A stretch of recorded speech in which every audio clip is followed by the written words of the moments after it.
सामान्य कैदी ऐसे हमारे पास थे, कई बार पहले पैरोल पे गए, अब भी गए, उनका अपना फंडामेंटल राइट है। कोई भी आदमी जब जेल में आता है तो उसके बाद एक सर्टन पीरियड के बाद 3 साल 5 साल के बाद जैसी उसको सजा होती है उसे पैरोल पे जाने का अपना अधिकार है। जब वो अप्लाई करेगा हम नहीं उसे पैरोल देते, पैरोल कॉम्पिटेंट अथॉरिटी देती है और जिनसे वो लिखता है हम उनकी वो रेफर कर देते हैं। उसके बाद वो डिसाइड करते हैं कि उन्हें पैरोल दी जाए नहीं दी जाए। जब उनके ऑर्डर आ जाते हैं डीएम हमें उनके बेल बॉन्ड भरवा के रिलीज ऑर्डर भेजता है, उसके बाद हम नहीं रोक सकते, हम उसे देते हैं। हमारी ड्यूटी तक है। अंदर जब आता है तो हम उसे ले लेते हैं, जब बाहर जाएंगे तो हम उन्हें बाहर तक छोड़। हर चुनाव से पहले पेरोल पर क्यों जेल से बाहर जाता है राम रहीम? क्या डेरा प्रमुख को मिला है राजनीतिक संरक्षण? डेरा प्रमुख राम रहीम के फरलो या पेरोल को लेकर मंत्री से लेकर मुख्यमंत्री तक अपने बयान में उसका सपोर्ट करते हुए नजर आए हैं। सवाल करने पर नियमों का हवाला देकर कन्नी काट लेते हैं। डेरा सच्चा सौदा प्रमुख गुरमीत राम रहीम को 2017 में अपनी 2 शिष्याओं के साथ बलात्कार करने के जुर्म में 20 साल की सजा सुनाई गई थी। तब से वो 10 बार पेरोल या फरलो पर जेल से बाहर आ चुका है। हाल ही में 13 अगस्त को उसे 21 दिन की फरलो पर जेल से बाहर निकाला गया। इस बार फरलो की अवधि खत्म होने पर पूरे होंगे 8 महीने। अब की बार मिले फरलो की अवधि समाप्त होने के बाद डेरा प्रमुख अपनी सजा के 255 दिन यानी 8 महीने से अधिक समय जेल से बाहर बिता चुका होगा। इन पेरोल और फरलो पर करीब से नजर डालने से पता चलता है कि हाल ही में कई लोगों को फरलो मिला है जो हरियाणा और दूसरे राज्यों में चुनावों के साथ दिए गए हैं।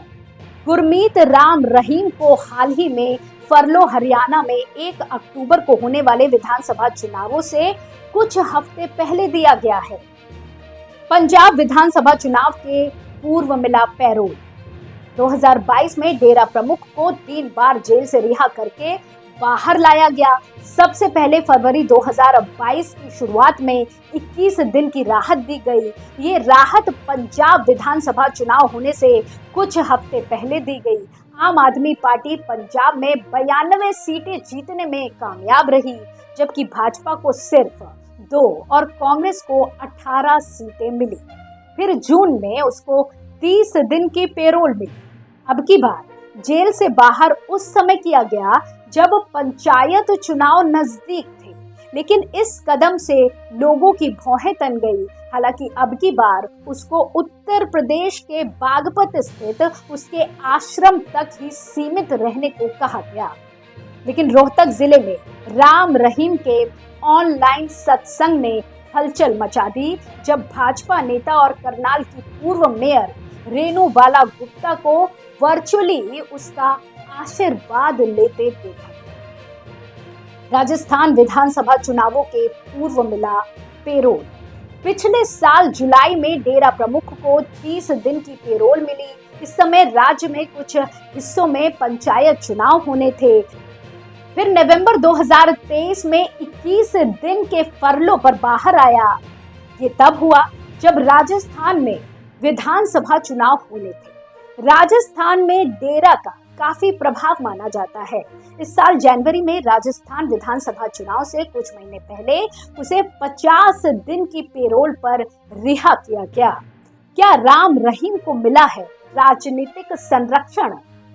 ऐसे में सवाल उठता है कि जिनको कोर्ट ने सजा सुनाई है और उन्हें सजा जेल में काटनी है, तो कैसे बार बार उन दोषियों को पेरोल या फरलो मिल जाता है? ऐसे अपराधियों को किसका संरक्षण मिला है?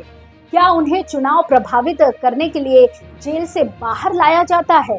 क्या सच में उनके पास इतना बड़ा वोट बैंक है जो पूरे राज्य में तो नहीं लेकिन उस निर्वाचन क्षेत्र के वोटरों को प्रभावित कर सकते हैं जहां के वो रहने वाले हैं?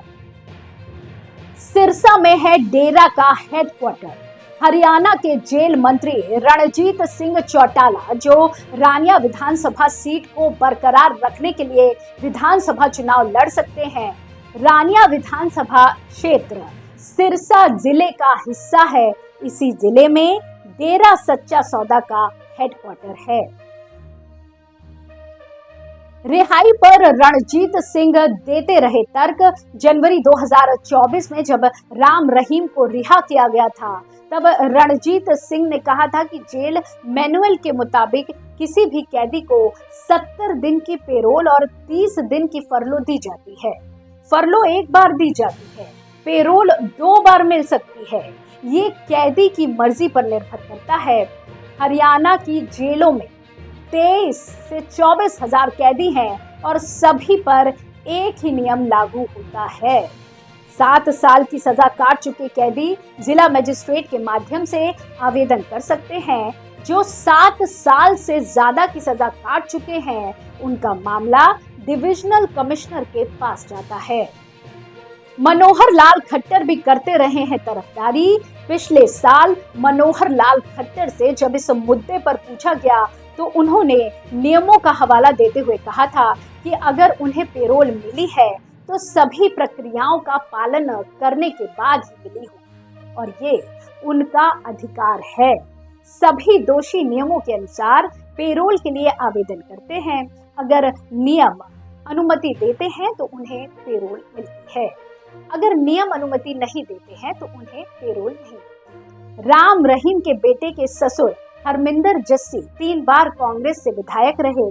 वे इसी साल मई में केंद्रीय मंत्री राजीव चंद्रशेखर की मौजूदगी में भाजपा में शामिल हुए, लेकिन डेरा प्रमुख और भाजपा के बीच संबंध परिवार से परे है और बहुत पुराने हैं। 2014 के लोकसभा चुनाव में डेरा ने खुलकर किया बीजेपी का सपोर्ट। 2014 में डेरा ने हरियाणा में लोकसभा चुनावों में भाजपा का खुलकर समर्थन किया था।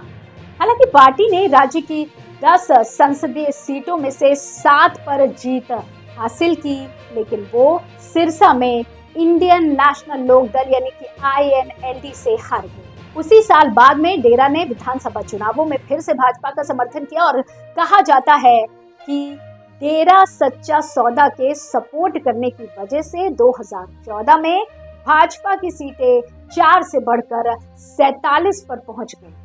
हरियाणा में विधानसभा की कुल 90 सीटें हैं। 2014 के पूर्व भाजपा के पास महज 4 विधायक थे। चुनावों के बाद कई भाजपा नेता राम रहीम से मिलने के लिए उमड़ पड़े और सिरसा में डेरा मुख्यालय के बाहर उनकी गाड़ियों की कतार की तस्वीरें वायरल हुई।